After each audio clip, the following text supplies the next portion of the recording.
First question है उसका third part, exercise 1.1 और फर्स्ट क्वेश्चन का थर्ड पार्ट है relation R in the set A. तो हमारा जो रिलेशन आर है वो ए सेट के ऊपर दे रखा है।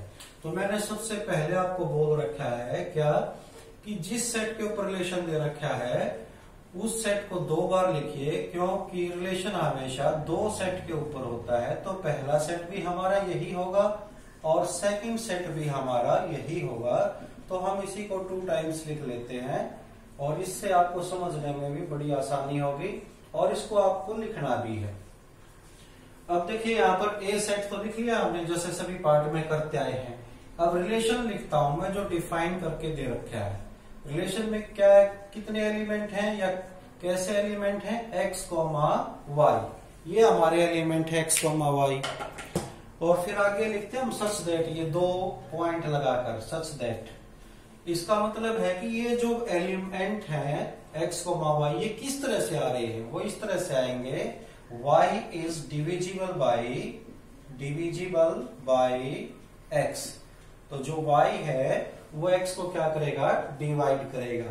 ठीक है, इसको थोड़ा सा और अच्छे ढंग से लिख लूं मैं ताकि आपको अच्छी तरह से समझ में आ जाए। अब इसमें क्या लिख रखा है, y is divisible by x। y x से डिवाइड हो जाए, मैं इसको यूं लिख लेता हूं x डिवाइड्स y। ऐसा लिखा हुआ अच्छी तरह से समझ में आएगा, x डिवाइड्स y। एक तो ऊपर वाले को पढ़ो, एक नीचे वाले को पढ़ो, दोनों का सेम मीनिंग है, लेकिन ऐसा पढ़ोगे तो ज्यादा तभी माइंड में आ जाएगा कि x क्या करेगा, y को डिवाइड करेगा, x डिवाइड्स y। ठीक है, तो हम इसको रोस्टर फॉर्म में लिखते हैं, we write in roster form. तो अभी जो फर्स्ट पार्ट के जितने भी पार्ट हैं, फर्स्ट क्वेश्चन के जितने भी पार्ट हैं, मैं वो रोस्टर में कन्वर्ट करके आपको समझा रहा हूं। लेकिन इसके बाद हम क्या करेंगे, बिना रोस्टर में कन्वर्ट किए अपने क्वेश्चनों को करेंगे। तो रोस्टर फॉर्म में कैसे लिखेंगे, x कहां से आएगा, हमेशा फर्स्ट सेट से आएगा x। y कहां से आएगा, सेकंड सेट से आएगा। तो x क्या कर रहा है, y को डिवाइड करता है। जो x y को डिवाइड करेगा वही r के अंदर आएगा। तो मैं x को पहले 1 लेता हूं। ठीक है, यहां पर देखते हैं 1 किसको डिवाइड करता है, अगले सेट में, क्योंकि y तो अगले सेट का है ना। क्या 1 1 को डिवाइड करता है, बिल्कुल। क्या 1 2 को डिवाइड करता है, y के ये एलिमेंट है सभी। y को एक बार 1 लो, y को 2 लो, y को 3 4 5 6। क्या हमारा 1 3 को डिवाइड करता है, करता है। 1 4 को भी डिवाइड करता है, 1 5 को भी करता है और 1 6 को भी करता है। तो जो इस प्रॉपर्टी को फॉलो कर रहे हैं कि x डिवाइड्स y, यानी पहला कंपोनेंट दूसरे को डिवाइड करता है, वही r में आएंगे। हम उनको लिखते जा रहे हैं। तो 1 का काम पूरा, फिर 2 पर आ जाओ। फिर 2 देखो, 2 1 को डिवाइड करता है, क्योंकि y तो बेटा दूसरे सेट में है, तो दूसरे सेट में ही देखेंगे। नहीं करता। 2 2 को करता है, बिल्कुल करता है। 2 3 को नहीं करता। फिर 2 किसको करता है, 4 को। फिर 2 किसको करता है, 6 को। तो उधर जगह नहीं बची, अब इधर लिखूंगा। फिर आप x को 3 ले लो। 3 किसको डिवाइड करता है, 3 3 को करता है उस दूसरे सेट में, क्योंकि दूसरे सेट का मतलब है y। और 3 फिर किसको करता है, 6 को करता है। फिर 4 को ले लो, 4 किसको करता है, एक तो 4 को करता है और फिर और किसी को नहीं करता, 5 को नहीं करता, 6 को नहीं करता। अब 5 किसको करता है, केवल 5 को ही और किसी को नहीं करता। 6 1 को करता है, नहीं। 2 को करता है, 6 डिवाइड करना करेगा। 6 1 को डिवाइड कर सकता है, नहीं कर सकता, क्योंकि ये 6 से सभी छोटे हैं 5 तक। तो 6 केवल किसको डिवाइड करेगा, 6 को। तो मैंने वो सभी एलिमेंट लिखे हैं जिनमें हमारा x y को क्या कर रहा है, डिवाइड। x कहां से लेना है, पहले सेट से। y कहां से लेना है, दूसरे सेट से। और जो इस प्रॉपर्टी को सेटिस्फाई करते हैं, फॉलो करते हैं, वही एलिमेंट आएंगे। तो अब हमने अपने रिलेशन को रोस्टर फॉर्म में लिख लिया। और रोस्टर फॉर्म में लिखने से बच्चों आपको ज्यादा इजीली समझ में आता है। अब देखिए हम रिफ्लेक्सिव देखेंगे। अब यहां पर मैं इसको रब कर देता हूं। आप देखते हम अपना रिफ्लेक्सिव रिलेशन। सबसे पहला हमारा रिफ्लेक्सिव तो रिफ्लेक्सिव रिलेशन, तो रिफ्लेक्सिव रिलेशन में देखिए बेटा, हमारा जो ए सेट था उसके अंदर क्या एलिमेंट थे, इधर लिख रहा हूं मैं नीचे, इधर रफ में लिख रहा हूं मैं, इसको नोट डाउन मत करना, केवल देख लेना। 1 2 3 4 5 6। तो रिफ्लेक्सिव कब बनता है, तो जैसे ए सेट में 1 आया तो 1,1 मिलना चाहिए, मिल गया। 2,2 मिलना चाहिए, मिल गया। 3,3 मिलना चाहिए, 4,4 मिलना चाहिए, और 5,5 और 6,6 सभी मिल गए। तो इसका मतलब ए के सभी एलिमेंट खुद अपने साथ क्या है, रिलेटेड है, खुद अपने साथ कनेक्टेड हैं। तो हम यहां पर लिखेंगे each element of A, each element of set A is related to itself। itself का मतलब अपने आप से। तो मैंने रिलेशन के अंदर देखा कि वो सभी एलिमेंट मिल गए बेटा, 1,1 2,2 3,3 up to 6,6। तो हम बोल सकते हैं so it is reflexive relation. तो ये हमारा क्या होगा, रिफ्लेक्सिव रिलेशन होगा। ठीक है, अगर इनमें से एक भी नहीं मिलता तो हम बोलते हैं इट इज नॉट रिफ्लेक्सिव। ठीक है, अब हम सेकंड करते हैं अपना सिमेट्रिक रिलेशन। सिमेट्रिक में आपको पता ही है, हम सिमेट्रिक में रिलेशन से देखते हैं। रिफ्लेक्सिव कहां से देखते हैं, बार बार बता रहा हूं, सेट से। और बाकी दोनों सिमेट्रिक और ट्रांजिटिव कहां से देखते हैं, रिलेशन से। 1,1 का रेसिप्रोकल ये खुद है, ठीक है। 1,2 का रेसिप्रोकल 2,1 मिल रहा है इसमें। 2,1 पूरे में देख लीजिए, 2,1 कहीं नहीं मिला। तो इसका मतलब हमारे रिलेशन के अंदर एक एलिमेंट है 1,2, लेकिन उसका रेसिप्रोकल एलिमेंट नहीं मिला। तो इसका मतलब therefore it is not a symmetric relation. तो सिमेट्रिक हम कैसे चेक करते हैं, जितने भी रिलेशन में ऑर्डर्ड पेयर हैं उन सभी का रेसिप्रोकल उसी के अंदर मिल जाए तो सिमेट्रिक है। यदि एक भी एलिमेंट का रेसिप्रोकल ना मिले तो वो सिमेट्रिक नहीं है। तो ये दोनों मैंने आपको बता दिए। अब मैं ऊपर इस रिफ्लेक्सिव को रब करके ट्रांजिटिव और बता रहा हूं आपको। राइट डाउन करने के लिए आप वीडियो पॉज करके राइट डाउन कर सकते हो। अब हमारा थर्ड बचता है ट्रांजिटिव। क्या बचता है हमारा, ट्रांजिटिव रिलेशन। तो ट्रांजिटिव रिलेशन में मैंने आपको बता रखा है बेटा कि दो ऑर्डर्ड पेयर मिलने चाहिए। किस तरह से, पहले 1,1 लेते हैं, रफ में करते हैं, बाद में लिखेंगे यहां पर 1,1, यहां पर रफ में लेते हैं 1,1। कोई ऐसा एलिमेंट है ऑर्डर्ड पेयर है जो 1 से स्टार्ट हो, इसके अलावा ये होने लग रहा है 1,2। ठीक है भाई, और सभी देखो, और कोई 1 से स्टार्ट है, हाँ ये 1,3 1,1। और कोई है जो 1 से स्टार्ट है, 1,4। और कोई है जो 1 से स्टार्ट है, हाँ 1,5। और कौन है, और है 1,6। अब इन दोनों से एक एलिमेंट कौन सा बनेगा, 1,2, क्योंकि पहला उठाओ और चौथा उठाओ, फर्स्ट कंपोनेंट और फोर्थ कंपोनेंट उठाओ, क्योंकि ये दोनों सेम है, ये कैंसिल हो जाएंगे। तो 1,2 रिलेशन के अंदर है, बिल्कुल है ये रहा। यहां से क्या मिलेगा, 1,3, क्या ये रिलेशन के अंदर है, बिल्कुल है। यहां से क्या मिलेगा, 1,4, क्या ये रिलेशन के अंदर है, बिल्कुल है। तो ये सभी रिलेशन के अंदर मिल गए। तो अभी तो हमारा केवल फर्स्ट एलिमेंट पास हुआ है। अभी सेकंड एलिमेंट पर आते हैं, 1,2 पर। सभी का चेक करना है, टाइम तो लगेगा इसमें, और वो भी रफ में चेक करना है। दूसरा एलिमेंट है 1,2। 1,2, क्या कोई ऐसा ऑर्डर्ड पेयर है जो 2 से स्टार्ट है, देखते हैं। ये रहा, एक तो मिल गया 2,2। सभी लिखने होते हैं। और कौन सा है जो 2 से स्टार्ट है, 2,4। और कौन सा है जो 2 से स्टार्ट है, 2,6। बस यही मिले और नहीं मिलेंगे। तो यहां से इन दोनों से कौन सा एलिमेंट बना, 1,2। क्या ये रिलेशन के अंदर है, बिल्कुल है, ये रहा। यहां से कौन सा बना, 1,4। क्या ये रिलेशन के अंदर है, बिल्कुल है। यहां से कौन सा बना 1,6 क्या रिलेशन के अंदर है? बिल्कुल है, ये रहा। तो इसका मतलब सेकंड एलिमेंट भी हमारा पास हुआ। अब हम थर्ड एलिमेंट को चेक करते हैं। तो थर्ड एलिमेंट को रफ में चेक कर रहे हैं। थर्ड एलिमेंट है हमारा 1,3। कोई ऐसा एलिमेंट है तो 3 से स्टार्ट है। 3 से ये रहा, एक तो 3,3 है और एक कौन सा और है, वो है 3,6। तो इन दोनों से कौन सा एलिमेंट बनेगा 1,3, इन दोनों से कौन सा बनेगा 1,6, और ये दोनों हमारे रिलेशन के अंदर हैं।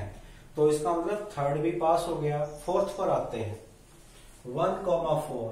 कोई ऐसा ऑर्डर्ड पेयर है जो 4 से स्टार्ट है, ये रहा 4,4। तो 4,4 इन दोनों से कौन सा एलिमेंट बनेगा 1,4।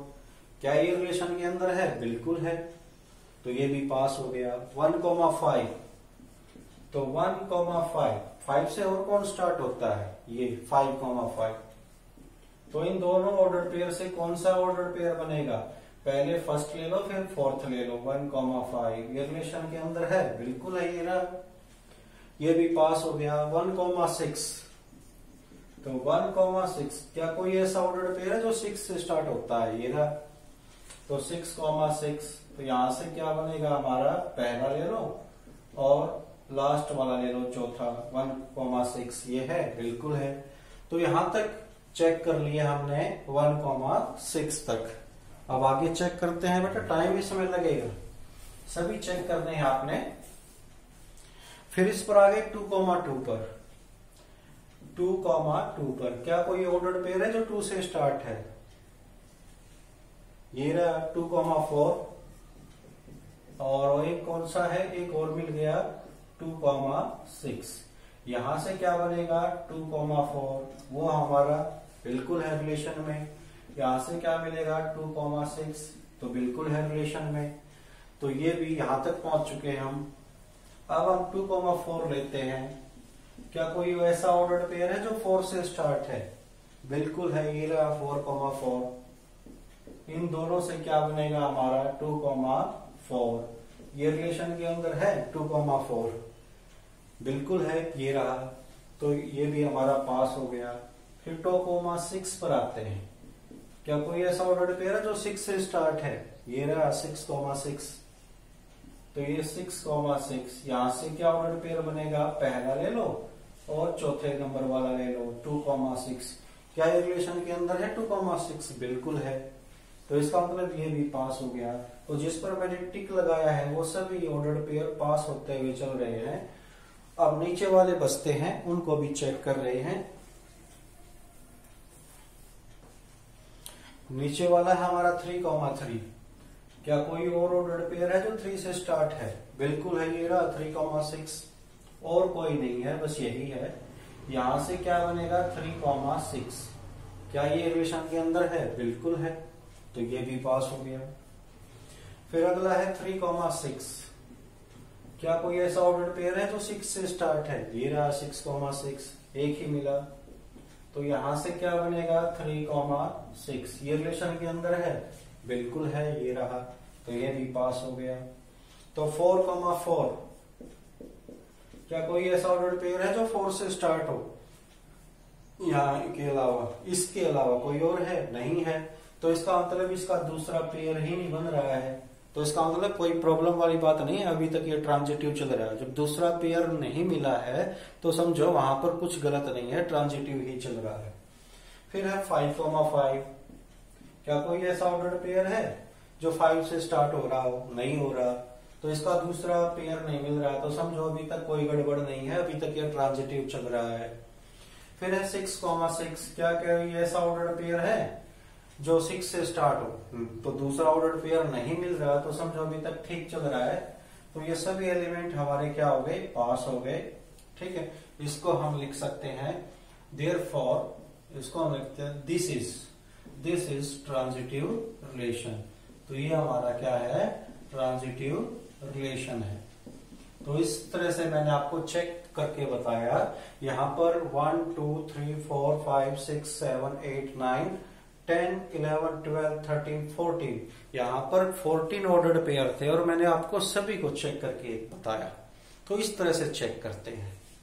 तो चेक करने के बाद मिला कि ट्रांजिटिव में कोई गलती नहीं आ रही है, तो इसलिए हमने लिख दिया दिस इज ट्रांजिटिव रिलेशन।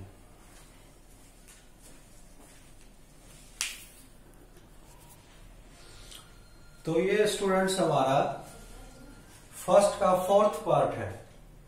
तो फर्स्ट क्वेश्चन का fourth part, relation R in the set Z. जो रिलेशन आर है हमारा वो कौन से सेट के ऊपर है? वो बेटा जेड के ऊपर है। जेड होता है इंटीजर का सेट, ठीक है, 0 और 1, 2 अप टू इनफाइनाइट, और इधर -1, -2 और अप टू माइनस इनफाइनाइट। तो पहला सेट हमारा इंटीजर का है तो दूसरा भी इंटीजर का ही होगा, उसको भी लिख लेते हैं 0, 1, 2 अप टू इनफाइनाइट, -1, -2 और अप टू माइनस इनफाइनाइट। तो सबसे पहले तो आपको सेट फाइंड आउट करना है। अगर आपने सेट ही फाइंड आउट नहीं किया तो प्रॉब्लम आ जाएगी बच्चों, स्टूडेंट्स। तो सबसे पहले आप देखिए कि आपका जो रिलेशन है वो किस सेट के ऊपर है। तो जेड के ऊपर है, तो मैंने पहला सेट भी जेड लिया और दूसरा भी जेड लिया, ठीक है। अब आपको जो रिलेशन दे रखा है, डिफाइन कर रखा है, उसको लिखेंगे। क्या रिलेशन डिफाइन कर रखा है कि हमारे पास एलिमेंट कैसे हैं, x, y। वो एलिमेंट कैसे मिल रहे हैं, such that x minus y is an integer. ये x माइनस वाई क्या है कि इंटीजर है।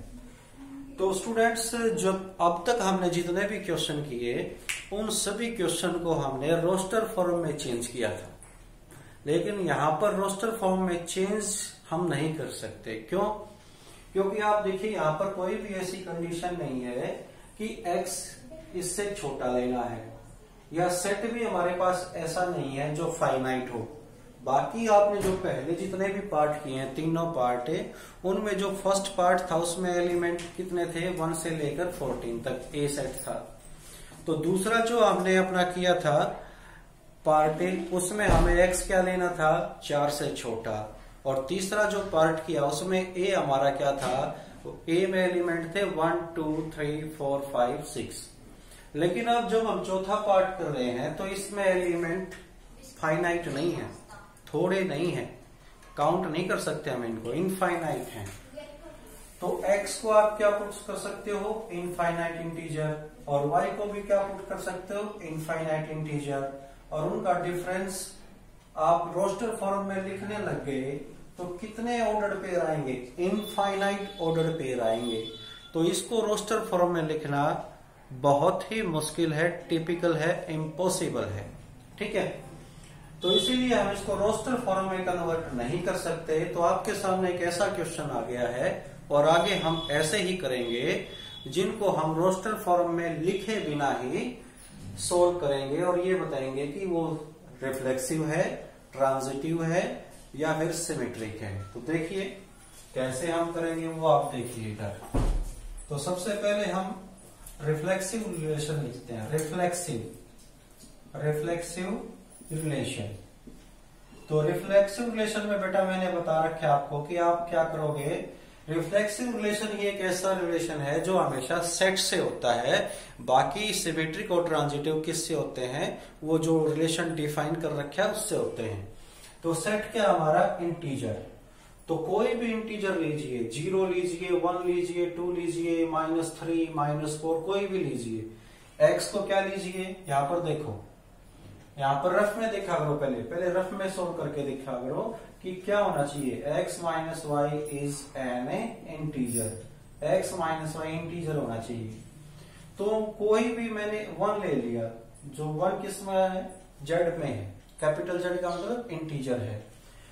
तो रिफ्लेक्सिव में क्या होता है कि x भी वही होता है और y भी वही होता है। क्यों? क्योंकि हमारे रिफ्लेक्सिव में कैसे एलिमेंट आते हैं, 1, 1, 2, 2, 3, वही एलिमेंट आते हैं। यानी फर्स्ट कंपोनेंट और सेकंड कंपोनेंट सेम हो, ऐसे एलिमेंट हमारे रिफ्लेक्सिव में आते हैं। तो जब फर्स्ट कंपोनेंट और सेकंड कंपोनेंट सेम होंगे तो इसका मतलब समझते हो बेटा आप कि x और y इक्वल होते हैं, जो x होता है वही y होता है।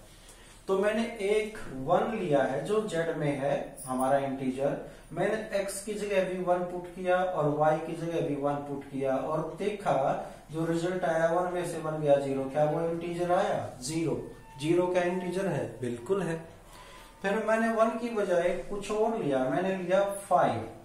5 कोई इंटीजर है तो मैंने x की जगह भी 5 रखा और y की जगह भी 5 रखा और देखा आंसर क्या आया? 0। क्या 0 इंटीजर है? बिल्कुल है। क्यों रख रहा हूं मैं x को भी 5 और y को भी 5? क्योंकि बेटा हमारे रिफ्लेक्सिव में एलिमेंट ही ऐसे होते हैं 5, 5, -3, -3, 10, 10। तो मैं चेक कर रहा हूं क्या x और y जब मैं ऐसे लूंगा तो क्या उनका डिफरेंस इंटीजर आएगा? कंडीशन तो यही है ना, x minus y is an integer, कि x और y का डिफरेंस इंटीजर है या नहीं है।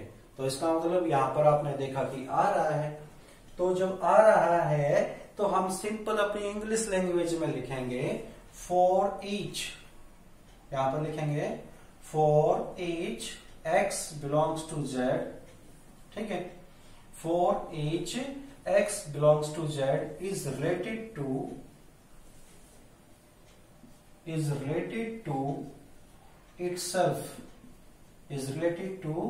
itself in y belongs to z। इसका मतलब है कि प्रत्येक x जो इंटीजर है वो अपने आप से कनेक्ट है प्रत्येक y से जो किसमें है? z में है। अगर ये डेफिनेशन आपको थोड़ी सी टिपिकल लग रही है तो इसको थोड़ा सा और इजी लिखवा देते हैं। कैसे लिखवाएंगे इजी? जैसे हमारे क्वेश्चन में एक्स वाई इंटीजर तो पहले ही आ चुके हैं तो हम एक्स वाई को यूज नहीं करेंगे। ये तो आप हमेशा याद रखना बेटा, जो वेरिएबल आपके क्वेश्चन में आ चुके हैं उन वेरिएबल को आप दोबारा से क्वेश्चन में यूज मत करिए अपना सॉल्यूशन देते वक्त। तो मैं और कोई लेता हूं यहां पर, let a belongs to z। अब बच्चे कहेंगे सर a क्या है? a बेटा किस में बिलोंग कर रहा है? z में। तो a कोई इंटीजर है तो मैं अब x की जगह भी क्या रखूंगा? a, और y की जगह भी क्या रखूंगा? a, और फिर क्या आया? 0। फिर मैं इसको चेक करूंगा क्या ये इंटीजर है, तो यहाँ पर लिखूंगा इज एन इंटीजर। तो ये क्या है? इंटीजर है हमारा। क्या है? इंटीजर। तो इसमें a minus a is equal to 0 is an integer. तो मैं बार बार आपको बता रहा हूं कि रिफ्लेक्सिव रिलेशन जो होता है वो हम कहां से चेक करते हैं? जो हमारा सेट गिवन है ना, गिवन सेट से चेक करते हैं। कभी भी हम उसको रिलेशन से चेक नहीं करेंगे, ट्रांजिटिव को भी नहीं चेक करेंगे, ठीक है। तो रिफ्लेक्सिव रिलेशन में ध्यान रखना बेटा, वो हमेशा सेट से किया जाता है, बाकी सिमेट्रिक और ट्रांजिटिव वो रिलेशन से किए जाते हैं। तो मैंने कोई भी एक a लिया, a क्या है? कोई भी इंटीजर, और x की जगह भी a रखा और y की जगह भी a रखा। तो कई बच्चे पूछेंगे सर आपने x की जगह भी a और y की जगह भी a क्यों रखा? क्योंकि बेटा रिफ्लेक्सिव में एलिमेंट कैसे होते हैं, जैसे 1, 1, 2, 2, 3, 3, तो उनका फर्स्ट कंपोनेंट और सेकंड कंपोनेंट सेम होता है, इसीलिए x और y क्या होंगे? सेम होंगे। तो मैंने x को भी a लिया और y को भी a लिया, तो फिर उनका डिफरेंस देखा कि वो इंटीजर आया कि नहीं आया। अगर वो इंटीजर आ गया तो समझो हमारा रिलेशन के अंदर है, क्योंकि रिलेशन की डेफिनेशन ही क्या है? सच दैट के आगे देखो, x minus y is an integer, कहता कि x और y का जो डिफरेंस है वो इंटीजर आना चाहिए। तो भाई x की जगह a पुट किया, y की जगह a पुट किया, तो दोनों का डिफरेंस 0 आया। तो 0 इंटीजर है या नहीं है? बिल्कुल है। तो a क्या है? n integer. n का मतलब जो भी बच्चा अपने दिमाग में सोच रहा है, किसी बच्चे ने 10 सोचा तो a 10 ले लो, किसी बच्चे ने -20 सोचा तो a को -20 ले लो। इस तरह से मैंने सभी इंटीजर्स के लिए दिखा दिया। कोई बच्चा कहेगा सर ये तो आपने a के लिए दिखाया है। बेटा a जो है वो वेरिएबल है, वो सभी इंटीजर्स को रिप्रेजेंट्स करता है। तो जब मैंने a पर दिखा दिया तो समझो सभी इंटीजर पर दिखा दिया। तो यहां पर मैं लिखूंगा ये हमारा इंटीजर आ गया, तो देयरफॉर ए कॉमा ए, इस तरह के जो एलिमेंट होंगे हमारे ए कॉमा ए, वो किस में बिलोंग करेंगे, आर में। और यहां पर लिखता हूं फॉर ऑल ए, जो ये सभी ए हैं, चाहे पहले वाला ए हो चाहे दूसरे वाला ए हो, वो सभी क्या है, इंटीजर। क्यों? क्योंकि हमारा फर्स्ट सेट भी इंटीजर है और सेकंड सेट भी क्या है, इंटीजर। तो x भी कहां से आएगा, इंटीजर से, और y भी कहां से आएगा, इंटीजर से। तो इसलिए मैंने अलग अलग नहीं लिखा है, यहाँ पर a बिलोंग्स टू z लिख दिया। तो ये हो गया बेटा रिफ्लेक्सिव रिलेशन। तो रिफ्लेक्सिव रिलेशन को अच्छी तरह से समझना बेटा, ये हमेशा जो गिवन सेट होता है उसी से करना होता है, रिलेशन से नहीं। बाकी अब हम दोनों सिमेट्रिक और ट्रांजिटिव वो रिलेशन से करेंगे, देखिए उनको। अब मैं इसको रिफ्लेक्सिव को रब कर देता हूं, अब यहां पर मैं आपको सिमेट्रिक बताते हैं। यहां पर तो देखना, बिना रोस्टर में कन्वर्ट किए किस तरह से हमने रिफ्लेक्सिव किया, और अब हम सिमेट्रिक कर रहे हैं, सिमेट्रिक रिलेशन। सिमेट्रिक रिलेशन, तो सिमेट्रिक रिलेशन में देखिए इधर, तो सिमेट्रिक रिलेशन में क्या होता है बेटा, हम एक एलिमेंट, अब मैं यहां पर रोस्टर फॉर्म से हटकर क्वेश्चन को उसी तरह से कर रहा हूं सेट बिल्डर में जैसे वो गिवन है। तो थोड़ा सा ध्यान देना, यहां पर अब आप यूं सोचोगे कि हमारे को एलिमेंट मिल जाएं और हम उनका रेसिप्रोकल देख लें कि है या नहीं है। तो यहां पर तो आपको ऑर्डर्ड पेयर मिल ही नहीं रहे, तो कैसे देखोगे उनका रेसिप्रोकल। तो अब आपको थोड़ी सी प्रॉब्लम हुई है कि रोस्टर फॉर्म में आसानी से काम चल रहा था, लेकिन अब यहां पर थोड़ा सा आपको समझ कर चलना पड़ेगा। तो मैंने कोई एक ऑर्डर्ड पेयर लिया है x, y, वो किस में लिया है, r में। ध्यान से देखना, मैंने एक ऑर्डर्ड पेयर लिया r से लिया है मैंने ये ऑर्डर्ड पेयर। तो ये जो मैंने r से लिया है, तो ये r की प्रॉपर्टी को फॉलो करेगा। कोई बच्चा कहेगा कैसे सर, भाई मैंने एलिमेंट को ही रिलेशन से लिया है, और जब रिलेशन से लिया है तो वो रिलेशन की प्रॉपर्टी तो फॉलो करेगा, तभी तो उसके अंदर आया है। तो प्रॉपर्टी क्या है, x minus y is an integer. x minus y क्या है, इंटीजर है।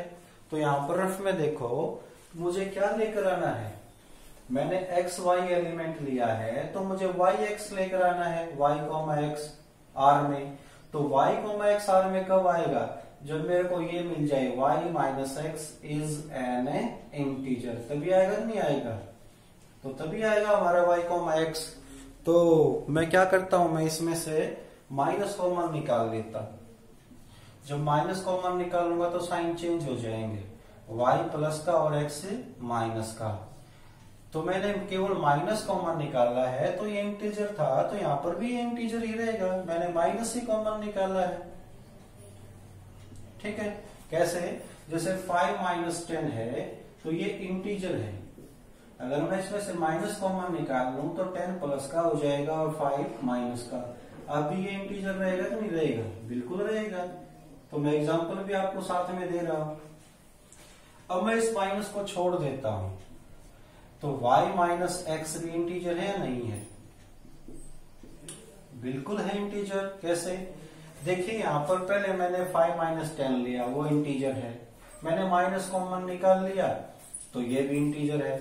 अब मैं इस माइनस को छोड़ देता हूं, मैं केवल 10 माइनस 5 लिखता हूं, बाहर वाले माइनस को छोड़ दिया, तो बताइए ये भी इंटीजर है कि नहीं है, बिल्कुल है इंटीजर। तो एग्जांपल के थ्रू भी समझा रहा हूं।